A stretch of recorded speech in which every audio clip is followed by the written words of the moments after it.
UFOs, monsters, mysteries. You're listening to Talking Weird.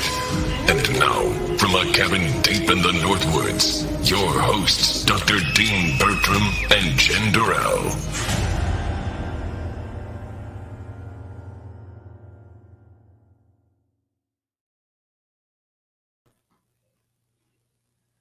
Hey, baby. Hey, baby. Hey. How are you doing tonight? I'm doing pretty good. What about you? Well, other than the fact that my 5-year-old daughter has some kind of cold and the poor little thing won't settle. So if people can hear a little voice in the background saying, Papa, right now, no, you go back to bed. You can't come out here. You go back to bed. She Hello, loves go back. you. You go back to bed. You go back to bed. You go back to bed. Well, I might let you do the introduction for Emma anyway. Okay, let me get it up while she's all right. Okay, so tonight's guest is a paranormal researcher and an author. She has appeared on a wide range of TV shows and podcasts, and her story has been featured in various magazines. Her lifelong interest in the supernatural began as a child when her parents bought a restored, dilapidated Church of Ireland Rectory, a Georgian era building with a disturbing history. Her family's has many experiences with spirits that dwell within her home, is recorded by the guest in her chilling book, The Haunting of Sharon Rectory. So I'm very delighted to welcome to the show Emma Louise Tully.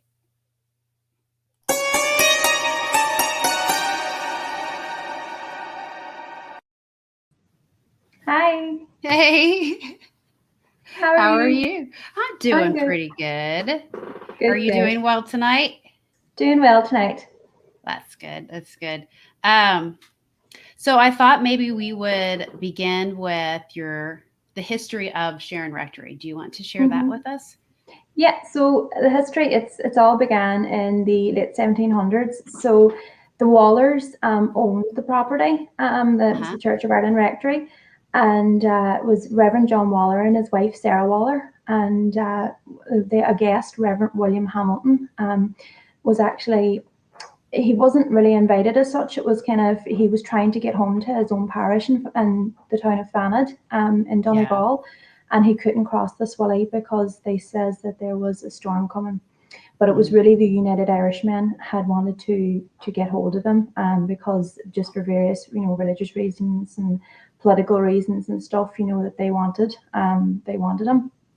So he knew the Waller family, and he was trying to take refuge in Sharon Rectory. So the United Irishmen knew that this was going to happen, and they were following him, and they took siege outside the house, and they shot through the windows, and Mrs. Waller was shot twice. She later died that night. Reverend Hamilton, during the whole siege, he ran down to the cellar to hide. And unfortunately then, he was caught, and, the servants in the house, the United Irishmen were threatening to burn the house down if they didn't hand him over. So the servants of the house went down and dragged him up from the cellar stairs and up and into the hall. And he was dragged through the hall, but he held on to the banister at the stairs at the bottom. And they got hot pokers from the fire and held it to his hands until he released his grip. And then he was taken out then in the patio step, and he was brutally murdered. Apparently he was unrecognizable after the attack. He was laying there then to the morning, and it was just a brutal attack that, obviously rippled in time then through to now, to this, the energy, and it's just a devastating kind of, thing to happen. And obviously, with it being such a popular history, it was well known in Irish history now, with his attack on the United Irishmen, political, and the Ulster Scots, it's all kind of linking in. So it's a story that's kind of told a lot nowadays. Yeah. So it's very interesting, and to live in the house with that history, I didn't know the history whenever I first moved in. So to me, it was just a big scary old house that my mum and dad had bought and renovated. And at first I wasn't too keen, moving, because I grew up in a smaller house and it was more cozy. And then you were moving into a really big unfinished house. It was I just felt like it was a different atmosphere. Since, day one, I just felt that there was something that was there that I just didn't like. Yeah. So it just kind of went from there. After we moved in, then there was strange things started to happen. And obviously my parents heard stories, the rumors of the house being haunted. The house was abandoned for a few years before they bought the house. And local people and people that would have known, the story and history, they would have went up and investigated, the property when it was abandoned and done Ouija board sessions and, done things to kind of, probably rouse up everything that was in the house. Yeah. They always say that renovation work too, can cause, Yeah. spiritual activity. And so it was just really all that kind of, I suppose, would have started it all off. Yeah. Wasn't there mention of like an animal skull that was found in the foundation, and then like witches bottles? Yeah. My grandfather and my uncle, my dad were doing majority of the renovation work, and in one of the big rooms, it was a big dining room. The whole roof had collapsed. There was nothing really much kind of in it. The floor was just like dirt, and they were just, barrowing out all the dirt and the rubble. And when my grandfather was digging down, he came across like a skull, and he pulled it out. And this skull, he just thought, with no windows in the house, maybe an animal came in and died and couldn't get back out again. Mm-hmm. But there was no other bones. It was only just the skull of this animal. And later on, then through the years, after just researching things, it was an old Irish tradition that you would bury a horse's skull under the floor or under the in the building, just to kind of warn off evil spirits. And it was a really interesting theory to kind of, maybe was this done because they thought that there was something maybe on the land, or it makes sense to me, but I don't know if it makes sense to many other people. But I do think with that being removed, did that cause things then to, like, was things released whenever that was removed? It was just all these questions that you have, you kind of are trying to figure out as the years go by, just the experiences that you have, and you're trying to kind of join the dots, whether or not was this the stuff that kind of caused it. The rectory sits on a ley line as well, I think. Is that correct? Yeah. I'd say it sits on probably a few ley lines. I do think there's a crossing here. There's a couple of locations just actually around this area that are known to have, things paranormal happening. A lot even on the land, on the road that's next to Sharon Rectory, there has been things seen. They say it was a horse and cart. I haven't actually mentioned that in many podcasts or even in my book, but my neighbour did see a horse and cart on the road years ago, and she was terrified then to to come back. So it's just, and there's different things about this black dog that was seen on the property too. Mm-hmm. This I seen it. My parents seen it. We can't figure out what it is, and it's like a dog that I can't describe the breed. It's huge, and whenever I seen it, I had glowing red eyes. So that was really frightening to see as a child, and I didn't understand any of this that was going on. I didn't understand where this dog come from. What was it? Why was I seeing it? And then whenever I mentioned to my parents, then I mentioned to my mom's face, just the blood just drained from her face, because they had this experience with this dog before they even bought the house, and it was on the property. So it was really strange how, I didn't know any of this, and they had that experience.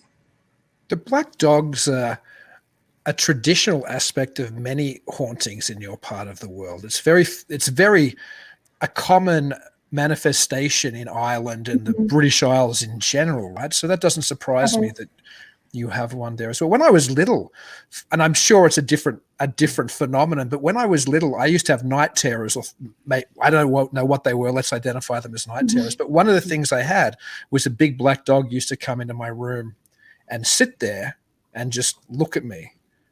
So I think there's something about a large canine presence which is part of this realm that we don't understand. So I'm fascinated that it's part of your experience as well. Yes, and it hasn't really been seen by anybody else in the last few years. But my neighbour did mention that one day she was outside with her own dogs, and she did see she's kind of up on a hill behind Sharon Rectory, and she says that she was outside and she was looking and she seen this huge dog running through the fields into Sharon Rectory. And we didn't have a dog at the time, so it was strange. This dog, animal appeared, but we didn't see it, around the house. So it's kind of coming and it's going, and we don't know. It has to be attached to the land. I don't think there's anything to do with the house itself. I'd say it's just the land. So I do think that this whatever's been on this land even before the house was built has, a lot to do with what's going on here. Yeah. Yeah, that seems to make it difficult to, in a traditional research or investigative kind of mode, to discover what's behind what's going on at Sharon Rectory. Because if you've got ley lines and you've got terrible murders that have happened there, and if you've got evidences of people maybe doing some kind of ritualistic practices to keep evil away, it's difficult to pin down what the root cause. I mean, maybe there's more than one root cause, who knows, but it seems like there's so much there. Is that something that's been difficult for you, living there and trying to discover what's behind it? It is. There's so many layers to this whole property and the history, and I don't even know what was here before the house was built. I've been trying to look into it, and it's really difficult to find out, what was the land, itself. It's really strange to kind of the different things that I've witnessed and encountered in Sharon Rectory too. It's like it's some kind of gateway that there's different things coming in all the time and we're experiencing, and it's like we haven't seen this before. Where's this come from? So you're trying to figure out, what's going on, and that's the reason why I wanted to embrace the paranormal, because I wanted to find out why I was experiencing what I was experiencing. And most people would kind of put that to the back of their mind and try and close that off. But for me, I felt like I opened myself up to it and kind of wanted to kind of find out why I wasn't experiencing it, why I was encountering these different apparitions and seeing these different things. So yeah, it's been a roller coaster so far, but I feel like we're getting there. I feel like that there's things that we're starting to kind of figure out and pinpoint down, but it's what the negative thing that's here that's we're trying to figure out what is it. I do believe that it could be elemental, because it's them signs of an elemental. And it's really, really hard to try and, look into that a bit more, because there's not a lot of information out there that I can find in elementals. Now, I know that there's different, I think there's 4 or 5 different types. So yeah, just working with psychic mediums and all too, it's good, because there's a lot that's been in Sharon Rectory that don't know each other and that's picked up the same thing. So I feel like that we're getting somewhere with it. But it's the tricky one. It really is. Do you think sorry, you go, Jen. I was just going to ask about the elemental thing. I find that very fascinating. So did any of the other mediums come up with that? Or is that just something you've kind of come with a conclusion with? No, there has been. I write about Kate Houston in my book. Yes. You probably, you've read about her. She's been here since, more or less day one. We've known her over 20 years now, and she's really helped us. And over, through the years, if there's been things that happened and we can't really figure out what's going on, Kate would have been the person we go to and turn to, like. So she agrees with the fact that there's definitely something elemental here, and especially too because we have, a fairy circle with the trees. That all links in with this black dog too. I feel like that's all coming under one kind of umbrella. So that's where I'm thinking, is this all kind of to do with an elemental?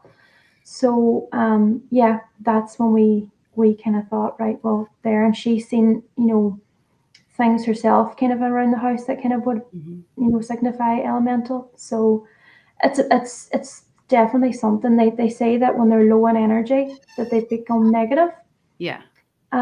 So it's really, really hard to kind of predict when something's going to happen with it too. It's just like you can't just go in and expect to see something there. It could just randomly happen at any time, and then it'll stop, and then it'll come back again, then maybe a month or two later.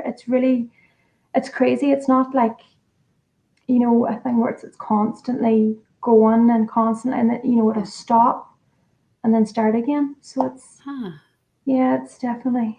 So have you done something to make it stop? I mean, like, I know I hear all these different things about tar water, and there's all these different remedies that you could possibly do, but I don't know if it would ever work with an elemental. I know those are. Yeah, we've tried to get rid of it. It's not like we haven't tried. We've tried everything. We have apparently years ago too. There was supposed to have been an exorcism done. I don't know if it was done in a person or if it was done on the property. I don't know. But I was told that there was. So this has obviously been there for a long time. It's not attached to my family. Other people have had experiences in the house. So I do think that a lot, with the murders in the house, and if it was something with the land, has that fed kind of whatever was here? That energy, that kind of negativity and the emotion that was behind it, and did that kind of make it a bit stronger with the spirits that was here? I'm not sure. It's really difficult to kind of know. But there is a lot. There's a lot of layers. I've seen everything from like shadow people. That was they just. In this house, specifically, that I've seen a lot that was in here. At night, I would be lying in bed, and I would just keep like a plug-in light just in the corner of the room. And there was one night after I'd done a live podcast, and something just caught my eye at the other side of the room, and I could see the shadow, and it was huge, and it came out from where my ensuite door was. It came out from the door. And it was moving. It was kind of, and I was watching it, and I was watching it for a few minutes. And I said to my partner, "Do you not see that over there?" And he gets up and he's panicking because he thinks that there's something in the house. There's somebody in the house. Yeah. So yes, and it just would disappear, and it's it's really strange, but it's different feelings surrounding it. Whenever I see things, sometimes you would know if it's negative or you would know if it means no harm. You would have that feeling of like, dread. Oh my God, this thing now is here. What does it want? You do get that kind of feeling. It's just, there's been other things that I've seen. I wrote about it on my Facebook page recently. A few months back, I woke up with a man standing on the bottom of my bed, and I panicked because he was as solid as you or me. And I waked up Gabriel, and I was like, what is at the bottom? Do you not see him? And I got up the next morning and I drew a picture of him straight away because I couldn't get the image out of my head. And the last live that I done, it kind of twigged to me who it was. They actually, an investigation in 2019, they caught a picture of a man in the cellar, but he looked to be like coming out of the wall. And it is on the Facebook page. It's a recent post that I've put up. And the picture that I drew and the man that I seen was identical to this picture that was captured. So it has to be a man that's just wandering around. I didn't feel scared when I seen him. He startled me. But I didn't feel like that he meant any harm or that, he was there to kind of scare me. I think he's just reaching out looking for help. So it's just, there's different spirits here from, probably different time periods. And I'm thinking to myself too, whether or not do they see each other, from like, or Mrs. Waller when she was murdered, my phone is just, whenever she was murdered, to, the time that other people in had passed in the house. I'm thinking, do they all see each other? Or it's just, it's a thing you kind of have to, to kind of wonder. I'm just going to turn this light back on again. It's going off on me. I don't know why it went off. Sorry.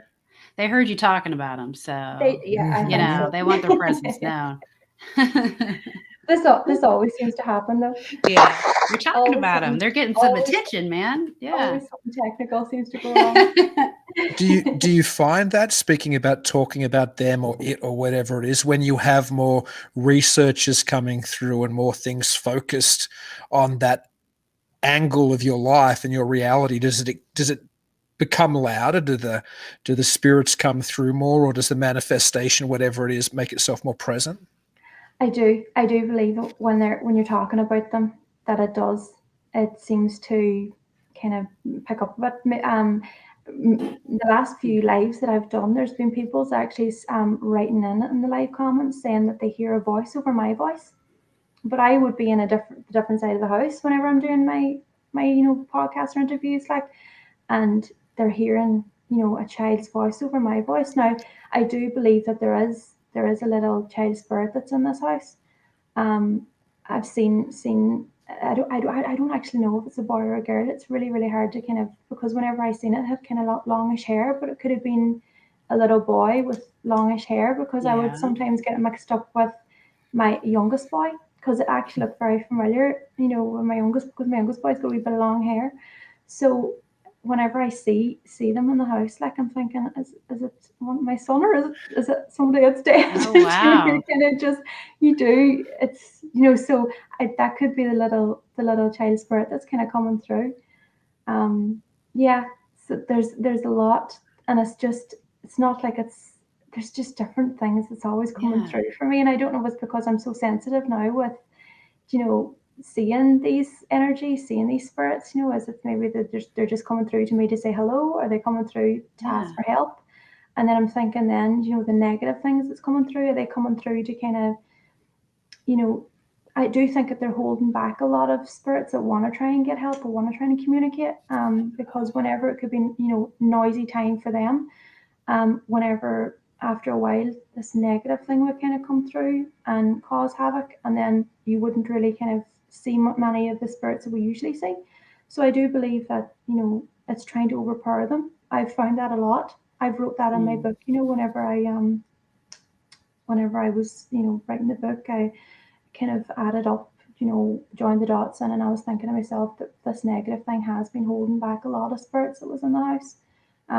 Mrs. Waller would have been a presence that was that was mostly kind of known at the start. Yeah. And just then now she's kind of, rarely seen now. And I'm thinking to myself, was she kind of a protector to what was, in the house? Because we've seen her so often.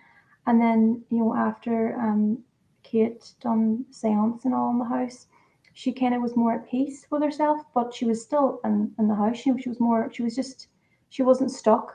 The way that Kate left it was that, she could come back, and she would come back during time that we needed her.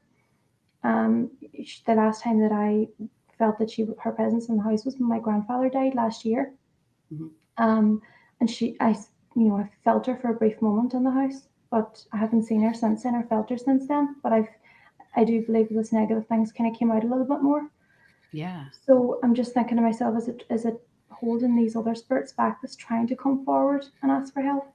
So it's, and seeing that man at the bottom of my bed, and then seeing the shadow after, am I thinking to myself, is this shadow person this negative thing? I'm trying to add everything up in my head. So it's You mentioned a minute ago that one of the spirits reminded you of your youngest son. Is that something that worries you? Do your children have experiences with these things as well? And does it bother you if they do? Yeah, they do say to me often enough that they see things, or they, experience things. My partner would work away quite a bit, but obviously with COVID, he hasn't been away. So it would have been me and the kids in the house. And there was one, it was about 2 years ago at Halloween time. It was me and the kids were on our own, and just behind, I was sitting on the sofa, and my little boy, my youngest boy, was like jumping on the stool that was in front of me onto the sofa, and he kind of looked out the window, and it was dark, and he says, "Who's that outside, Mommy?" And I was scared to look out, because I thought you can't see anything outside whenever it's dark. Because there's no light contamination. It's just countryside. So whenever I looked out, I couldn't see nobody. And I kind of sat back, and I knew by his reaction that he'd seen something. I says, "What do they look like?" And he says, "It's got sharp teeth, and it's like scratching the window by claws." And I freaked, because I knew by his description of something that it wasn't good. That, it was intending to scare him. And it took a while for him to try and sleep at night. I kind of struggled to get him to sleep. He would have always kind of got up, and I don't know if maybe he was thinking of it, but over time then he kind of, he got back into his routine of sleep and stuff. So I do think that he kind of thought a wee bit of that. It scared him. You know, with anything else, like they've never really said to me that they were scared or anything. You know, I try to kind of make an excuse, if you know what I mean, try and push the fear aside. Yeah. So you're trying to kind of say, you know, what I said was because it was around Halloween time. I says, oh, maybe it was one of the Halloween decorations that we had hanging outside that blew over. Do you know, I was trying to kind of Yeah. make an excuse to what he's Mhm. saying, but he was still kind of thinking of it. Another time then I was driving from my mum's house just down out our back lane and to the gatehouse, and my eldest boy says, Mama, you ran over that man. And I was like, what man? And he says there was a man in the road, and it was dark outside because I just finished work and it was late in the evening. It was in the winter time, and I was scared to get out and open the door, the front door. I was kind of looking around me because I was like, who's this man that he's seen? And he says that he was wearing all black. And whenever I got the boys into the house, and I had a torch, and I shone the torch around, couldn't see anybody, but you've had that feeling of being watched. So it was strange. But I do think the man that I seen him as a child. He's known to walk the laneways. Whenever I was probably my eldest boy's age, he's 7 now. Whenever I was at around that age, I seen him. Um, I was walking down the back laneway with my 2 dogs, and this man kind of came walking towards me, and he just seemed to come from nowhere, and he was solid. I thought he was a person that was there looking for my parents, and I says to him, you know, are you looking for my mum or dad? And I was kind of scared to because I was a very shy child, so I was kind of scared to kind of talk to him, and he never spoke, but he was really strange. He had a really long black coat on him, and he had a hat like old fashioned, and he had a really kind of greyish face, you know, a tone in his face, and he just turned and walked away and vanished, and I ran into my mum's, and I was like, Mum, I seen a man outside, and trying to describe to her, you know, what I seen, and she was trying to, you know, do what I do now. My kids kind of, you know, make an excuse, brush it aside, Yeah. to try and stop you dwelling on it, you know. So, and then with Noah then saying that to me, and I thought Noah was joking, but then I was thinking to myself, he had to have seen it because he was genuinely saying that I ran over a man and Yeah. nobody there. So it's freaky that my kids are experiencing some things that I experienced as a child too. So they say that kids are more open to, you know, to the spirit realm, and then they start to see it, and obviously then over time they grow out of it, or else some people then would open themselves up more and start to experience more. So yeah, I was one of these kids that experienced more. Yeah. I was interested with that story about your son looking out the window and seeing something which he described as having pointy or sharp teeth and clawing or scratching at the window. I have a particular interest with reports of people saying things from outside are trying to get into their house, whether it's a ghost or a Sasquatch or whatever it is. They interest me at a very deep level. Have you had other encounters like that at the house where it seems like something outside wanted to get in, or something's been seen looking I or do think, prowling? yeah, I do think there was. I think whatever that was has been around before. There was one summer's evening, my sister was sitting out in the balcony over in the main house, and it's just looking onto my house. And it must have been about 11 p.m. At night. And she says that her and her friend were out, and they were just having a few drinks out in the balcony, and they says they could see something large crawling around outside the front of my house, and they text over to me. And again, I was scared to look out the window because I thought, what is it that's crawling out around? They said that it wasn't like an animal. They says it was large and it was hunched over and it was crawling around. And I'm thinking to myself then, was this thing that my youngest son seen? And again, I was in the house on my own with the 2 kids because my partner was working away. So it was, yeah, it's things like that you know, you do freak out. And I do think that maybe is it all connected with this dog? Maybe does this dog shapeshift? Does it take different forms? Is this what, you know, it is? Do you know? So Yeah. it's really hard to kind of know. Obviously with the different level, you know, different layers and different kind of level of haunting that we have here, it's crazy. It's just, Yeah. we always say it's a train station for Yeah. spirits, ghosts, and entities of all time. It just, the things we experience is like no other, and a lot of people don't believe us until they see it for themselves, and then you're like, I told you. Yeah. Because there was a friend of mine. He says that there was his friend years ago, going back maybe 15 years or more. We were living in the house at the time, but a lot of people, would try and come up and, sneak up into the property to see if they can see something. Yeah. And apparently he walked up the front laneway and he was chased by a large black dog. He ran away, this large black dog. So this dog seems to be connected here some kind of way. So it's connected to the land, definitely. What about talking about that creature? Didn't your sister see, or Yeah. she mentioned that it was like reptilian looking? Yeah. Right? She had a dream just before my son seen this thing looking in the window. She had a dream. She says it was more vivid than anything. She just down below both houses at the very back. There's like kind of swampland. It's never really drained. It's really boggy. And she says that in this dream, this creature, this entity, whatever it is, had came out from this bogland at the bottom of our garden and was crawling up, and it was trying to get her. And again, after this dream, then she got up the next morning and drew it straight away.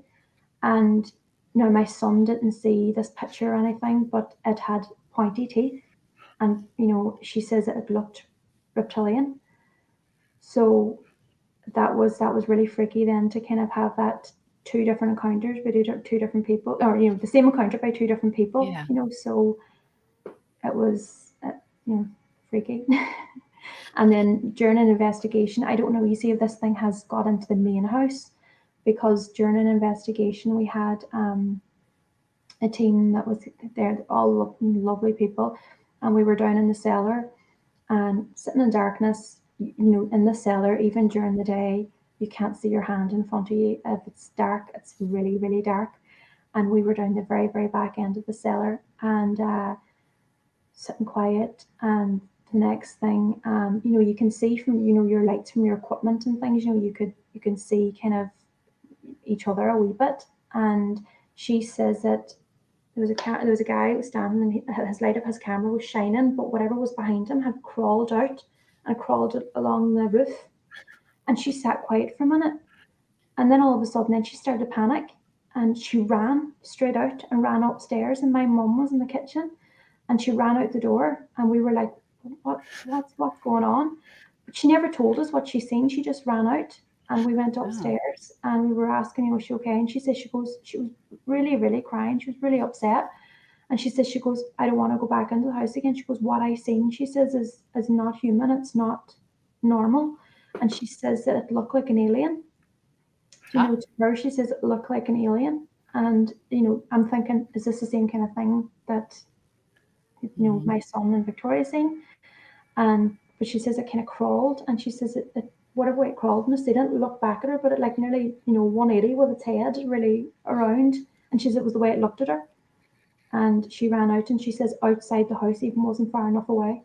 They were actually supposed to stay that night, and they couldn't stay then because they were terrified. Like, everybody was freaked. Everybody was like, and then we were just kind of, me, Mum, and Victoria were just left at the end of it going, oh no. So, what was that? Yeah. How do you deal with that after you have an investigation and everything's amped up, and then they leave? Yeah, they leave, and it's like you're living in kind of the aftermath of it. It's like that's why we stopped the investigations. Now, it was nearly all of 2019 we had investigations. At the weekends we had teams in, and a lot of teams picked up a lot of stuff. There was teams that then had got nothing. It's expected. Not every time you're going to get something. Yeah. But whenever you're going in and you're calling out something, it's going to be the case where over time it's going to start to amp up more again. So we found that it got really, really active whenever we did have teams in, because you were just living in the aftermath of activity. Mm-hmm. So we stopped the investigations, and like it did calm for a bit and then it would start up again, but there would be no reason why it would start up. It's just like they build up this energy. But we do find that, you know, your own emotion and stuff, like we do, you know, experts, a lot of people had when we talked to before, they says, you know, you need to try and keep calm in the house, not panic, not kind of be scared of what you're seeing. Anger is another thing, because what if you have something negative in the house, that feeds off all that. So it's really difficult sometimes, because, you know, there's times that you're going to see something, you're going to freak out, and then, you know, everybody gets angry, you know, and you could just be, and then that's when we would know then that, you know, things could start happening. So I'm thinking it has to be fed, these emotions must feed it. So yeah, My goodness. that's really it. What about Sarah? She was there when you first moved in. She was, you Yeah, know, really she present. was nightly. She was a nightly apparition. She was at the very start. She was the only one we seen, and I do think she was a big presence in the house. You know, at night I would be lying in bed, and my bedroom was right next to my parents' bedroom, and there was just a door between us, and then the other door in my room then led out to a hallway with a little narrow back staircase, and it would have been the servants' quarters in the house, and I would have been, you know, terrified when, as soon as that light went off at night, I had like a little window above my door, and I would just have this image of like a white face just looking through the window at me, because my bed was just kind of directly, you know, in front of it. And I used to lie there at night thinking there's something's going to pop up now and I'm going to see it. But I started then to hear the footsteps come up the stairs at night, and just gradually then it went from there. And then there was one night then I seen this blue mist, just, it was just forming in the middle of the room, and it formed into a lady, and she just kind of walked through the room, walked past me, and just went into my parents' room. And then shortly after, my dad, you know, I think it was around the same time that I first seen her, he seen her. He woke one night with 3 loud knocks on the window. And when he, you know, this is the second story, so there's no, you know, unless somebody had a ladder, there's nobody that can knock on the window. So he got up and he looked out, because he thought, then, was I dreaming it? He got back into bed again, and when he rolled over in the bed, he seen the woman standing next to him.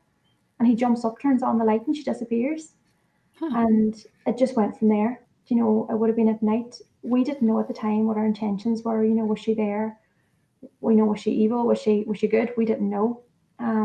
But just, you know, over time, then, you know, just with different things that was happening, we kind of thought she doesn't mean any harm to us. My mum, at the very start now, my mum would have been sitting up at night pleading with her just so they can get sleep. And it would be about, you know, as soon as dawn hit, they had a big old trunk at the bottom of their bed. And as soon as the sun came up, it was just like this bang or knock on the bottom of the door or the bottom of the bed, you know, and it was like, you know, you've had your sleep, now get up. And it, you know, it just kind of was just things like that. We'd been lying in bed at night, you would hear slamming of doors, furniture moving. You know, it was really, we don't know if it was maybe her at the time that was doing all this, or if it was that there was something else there. We were just thinking it was her that was doing everything. As whenever then after we had the seance, Kate Houston, you know, she came, she done the seance, and after that things kind of calmed for a bit. But then other things started to come forward then, so we were experiencing all these other spirits. So I do think that she was the big presence in the house that maybe was trying to, I don't know, protect us in a way from all these other spirits and this negative thing, you know. And it was kind of after that I kind of started to feel really, really uncomfortable in the house. I moved into a part of the house, it was only newly renovated, you know, maybe it could have been 15 years, you know, ago. They renovated, no, it could be maybe 20 years now, no, somewhere between 15 to 20 years. They renovated another part of the house and I moved into it, and it was an awful part of the house. It was called the Coachman's. We didn't even, we took the bed out of it. Nobody could live in it. It's whatever's in there. It just drains you, completely drains you. I just felt like I never slept when I was in there. I woke up one morning and there was a massive black shadow, and it was just, I could see the head and shoulders, and just really tall. It was about 7 to 8 foot tall, standing looking at me. And you just froze in the bed. That for me, anytime that I've ever seen these things in Sharon, I froze. I didn't run. I couldn't scream, shout, nothing. It was just your body freezes. And there was a lot of things kind of happening around that time in the coachman's. I always slept with the bathroom light on, switched on into my bedroom. Mm-hmm. And it was just a really awkward shaped room because you couldn't see every corner in the room, so you were terrified in case something like just peeped around the wall or something. So it was awful. And the bathroom in that particular part of the house too.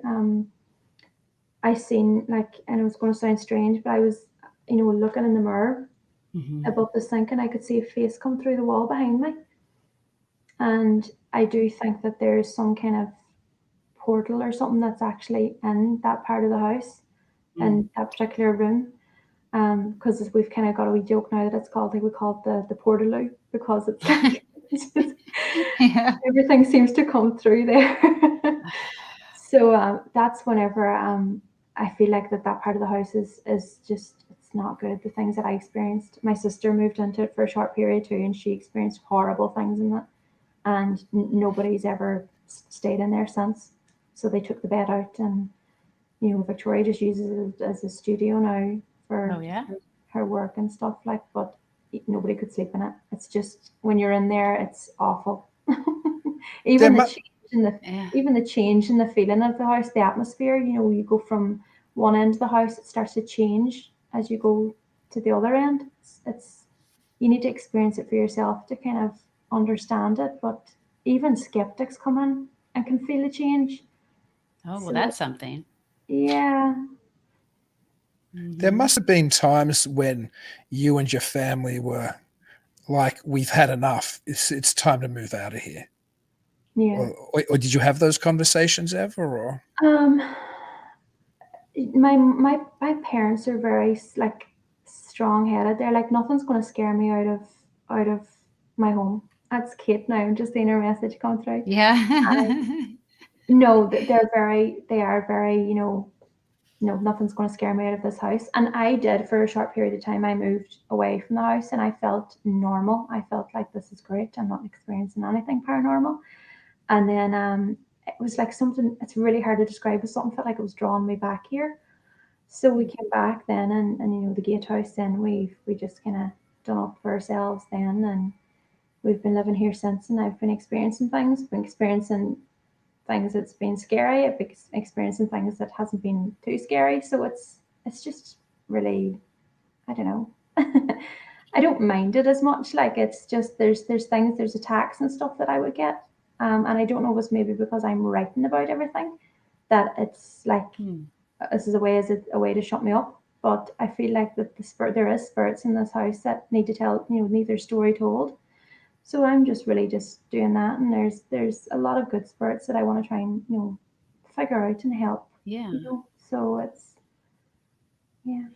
So, do you have any theories on why you feel, or your mom, for one, she won't live anywhere else, right? Like, even after, which we haven't Yeah, talked about that yet. yeah. That she had there was like a fire, right? Mhm. And then she wouldn't leave even after that. No, the house caught fire. It must be 7 years ago now. It was really, I was living away at the time, and I got the phone call from my mum, and she was like, the house is on fire. And I was like, what do you mean it's on fire? And she says, hold on till I go check. And I said, did you ring the fire brigade, the emergency services? And I was like, ring them. And she, I got in my car and I went down the road. And as soon as I was pulling up the front of the house, the whole roof was on fire. And my mum and dad were trying to get them out of the house, and the fire brigade literally came at the same time. And they realized that they didn't have enough water, and they were trying to figure out, where was the nearest, water point. And when they went down, they couldn't get, there was some issues. And my uncle remembered then, because he came down too, and my uncle remembered about the well at the back of the house. So they went down, they couldn't get the pump working. It was just like there was delays and delays, and the house was just burning in front of us. And whenever I was beside my mom, and we were just in butts, and there was one of the fire firefighters came towards us and it was like, was any of you ladies in the house at any point? And we were looking at each other going, the house is on fire, we're not going to be in the house. And he goes, okay. And he kind of walked away. And later on that evening, that afternoon, then they came over and they were like, there was a woman that we seen standing in the hallway in the house. And we were thinking ourselves that was her. And he was like, I don't want to know, because they didn't seem to know anything about the house. But they says that, obviously these firefighters seen something in the house that they couldn't explain. And when they told us, it was a wee bit freaky. Wow. Yeah.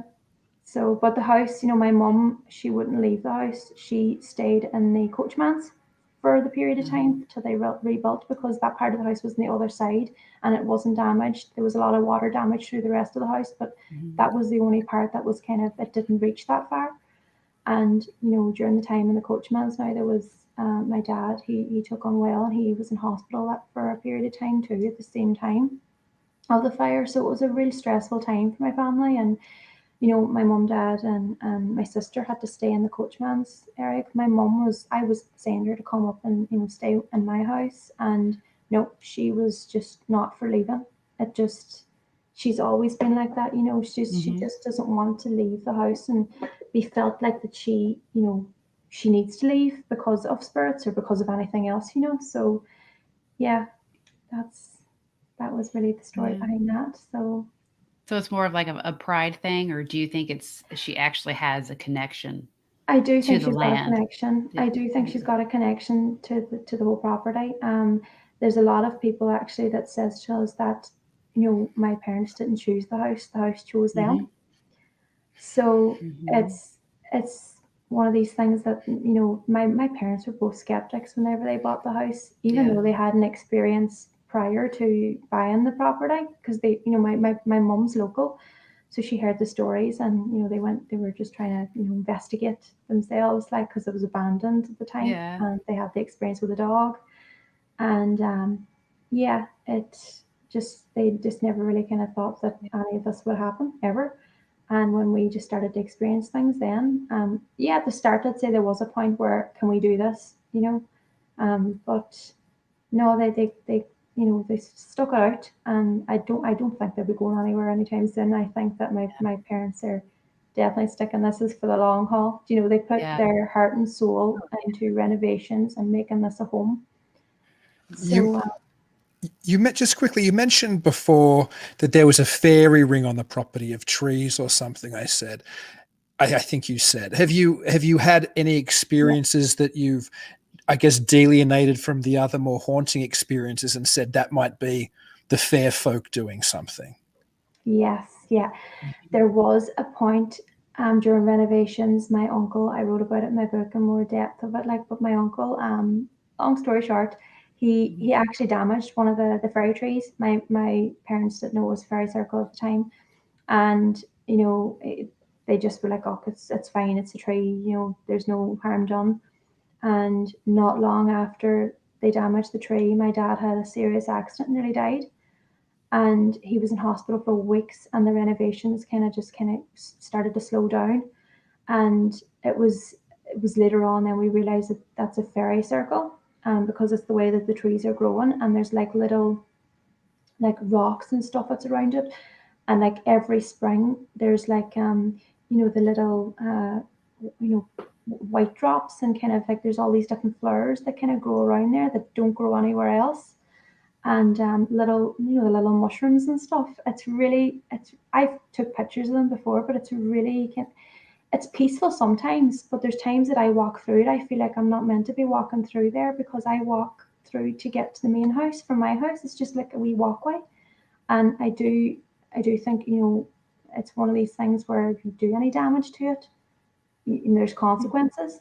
So they say, just their little offerings and things, to kind of keep them at peace, keep them kind of happy. The times you would see, like my mum would go out with little kind of, bottles and stuff and kind of place and just make it kind of decorate the area. And I feel like that they've been they've been good. That's why. But I do. It's Irish, definitely in the Irish with folklore and things like that. Fairies is a big thing, And Mm-hmm. if you believe it or not, somebody's heard about a fairy story in Ireland. Yeah. There's been a lot of, even with farmers, with fairy trees growing on their land or fairy circles, that they do not touch them. They don't go near them at all because they're very, it's a thing where with Irish people, if you touch this fairy circle or damage it in any way, that there's consequences. And I do believe that's Oh. yeah. No, I Is there a like certain that. kind of tree, or is it just the circle? They say, isn't it the hawthorn tree? They say that's the one that for the fairy circles. But Huh. for the trees that's growing and the circle out there now, I don't know what kind of type they are. They're very large, really, really old trees. They've probably been there maybe as long as the house has been there, maybe more. Yeah, so that's the story with the fairy trees. See, Yeah. I have a little tree. No, it's not a tree anymore. It's a stump. Okay. And no one's done anything with it. So when I moved and, I was like, why did they leave that stump there? So after a while, we'd start seeing rings of mushrooms around it. And before, I was never really big into the fair. I didn't know anything about it. So I started just automatically, I'm obsessed with like gnomes and fairies. And I have my own little fairy garden. I've got all these little things all over my front, like the whole landscaping. I have, I don't even know why I do it. So, Yeah. and then there's even a mimosa tree that my parents gave me. And it's been sitting in the pot last 3 years. And I was supposed to plant it next to this hole. It's not really a hole, but it's like a big dip that's right next to this stump. Mm-hmm. And I was supposed to put it there. And I can't get myself to put it there. So I've got to find out the spot. But I don't know if that means anything. I mean, Yeah. I'm just, kind of curious. I don't know. If you've got a feeling of it's not meant to be there, don't plant it there. Okay. It's one of these things where maybe you have to, plant it somewhere else. It's not meant to go into that particular area. Yeah. So that's interesting that you got that feeling. I think to sometimes just Yeah. go with your gut feeling and don't kind of think about it too much. Yeah. So, Yeah. I'll have to do that. I've been wondering. That's for sure. Jen mentioned before, Emma, that you might be writing a sequel or another book. Can you give us a bit of a hint about what that's going to look at? it's going to be a carry on from where my other book kind of stopped at. I'm currently in it. Do you know what I mean? So I don't know when it's going to be finished. It's going to be one of these things where I'm just going to write as things happen. Just really the same way as what I done with the first one. I always was jotting down things whenever I experienced stuff. And as a child, I remember a lot. A lot of kids would put that to the back of their head, but for me, I kind of remembered everything. And as soon as I kind of, started to experience things in the coachman's, I always kind of jotted things down of what had happened. And I kind of debated whether or not I was going to write a book and publish it. And it was going on for a few years. And I just went with it then. I thought it's meant to be, I'll just publish it and see how it goes. But there's been a lot of positive response from it, so there's a lot of people that's actually came forward with, to me since they published the book and told me about their own experiences. So I feel like that it's helping more people kind of come forward and kind of, say that they've had familiar, similar kind of experiences to what I've experienced. So, when you have, people contact you then and tell you these things, you kind of think that, well, at least I'm doing some kind of good if they're coming forward and feeling like that they need to ask for help. Oh, yeah. So yeah, it's it's good. It's been a positive response so far with the book, thank God. And where can people find a copy of the book if they want to buy it?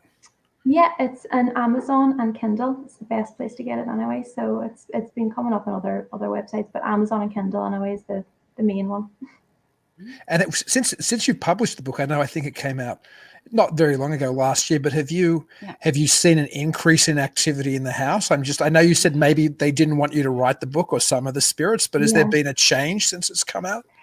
Yeah, I have noticed there was a period where after I published the book, there was a bit of activity. And then it stopped for a while and then it started again. And then it's just really, really hard to kind of keep up sometimes because, you feel like you're just getting on with your life some days. And there is like a time where, I talk about it quite a bit, and, that I do feel like that there's activity, especially during podcasts and stuff.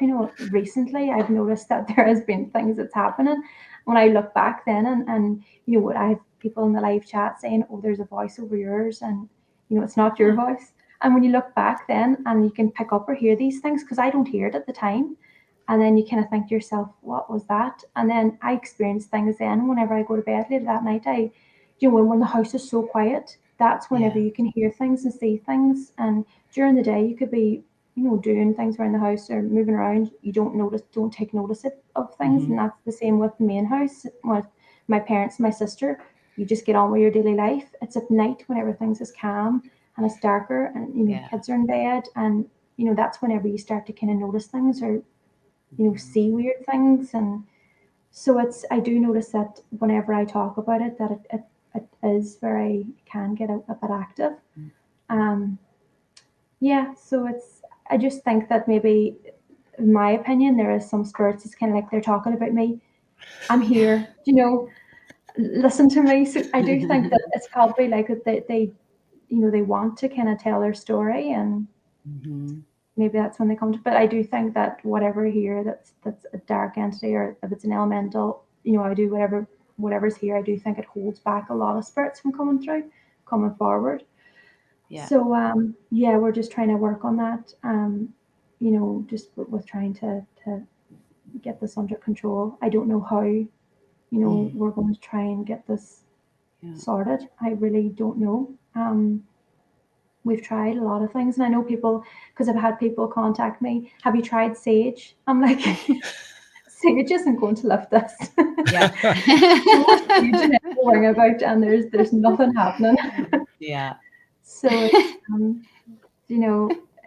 God love them. I know people mean well, but it's more complicated, and there's more to it. And as I say, like with these mythical creatures and folklore and stuff, it has to be all connected. Seems to be this land. It's very old land. So and Ireland is full of mystery and folklore and stories, and where do these stories come from? They have to come from somewhere. So it's just what a fascinating place that you live in. And I hope now it must almost be dawn now in Ireland, so hopefully you won't get too disturbed after this podcast is about to wrap up. But you were just such a wonderful guest. We have to have you back on, particularly after the new book comes out. I'll come back on, surely. I always tell guests to keep it weird at the end, but I think you wouldn't even have to try where you are. It's going to keep it weird for you. Oh my goodness. There's a lot of weird things happening in Sharon Rectory. That are scary. I don't know. Either one. Well, you keep it weird anyway, Emma. Thank you so much for coming on the show. Thank you so much for having me on. Thank you. Okay. Thank you for joining us tonight. If you're interested in checking out more episodes, you can find us at talkingweird.com. If you haven't already, please like the show on Facebook, Twitter, and Instagram at Talking Weird Podcast. Make sure you never miss an episode by subscribing to Talking Weird. We're available on most podcast platforms and YouTube. And if you do enjoy the show, please leave us a review. Dean and I would really appreciate it. Until then, stay safe and keep it weird.